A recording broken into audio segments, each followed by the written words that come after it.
मतलब दोस्तों बरखुरदारो, ये देखो किधर के हो, ये देखो पुशअप लगा रहा, माशाल्लाह माशाल्लाह। और शाबाश बेटे के, क्या नाम है बेटा?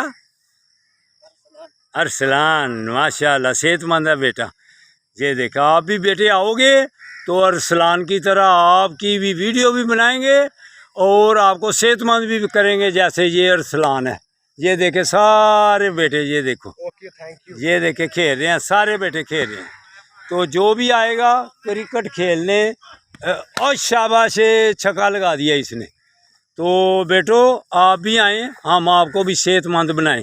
वो देखो हमारे क्लब जाने वाले वो बॉडी बिल्डर, माशाल्लाह माशाल्लाह माशाल्लाह, ये देखें, जिंदाबाद जिंदाबाद। तो जो भी बरखुरदार आएगा इन सेहतमंद बेटों की तरह सेहतमंद होगा। शाबाश, जिंदाबाद जिंदाबाद जिंदाबाद। क्या नाम बतलाया था? अली। ये अली बेटा देखो कैसे माशाल्लाह सेहतमंद है। ये देखें, जो भी आएगा हम अली की तरह उसको फिट बनाएंगे अल्लाह की मेहरबानी से। जिंदाबाद। ये क्लब भी जाते हैं और यहाँ भी आके कभी कभी वर्जिश करते हैं।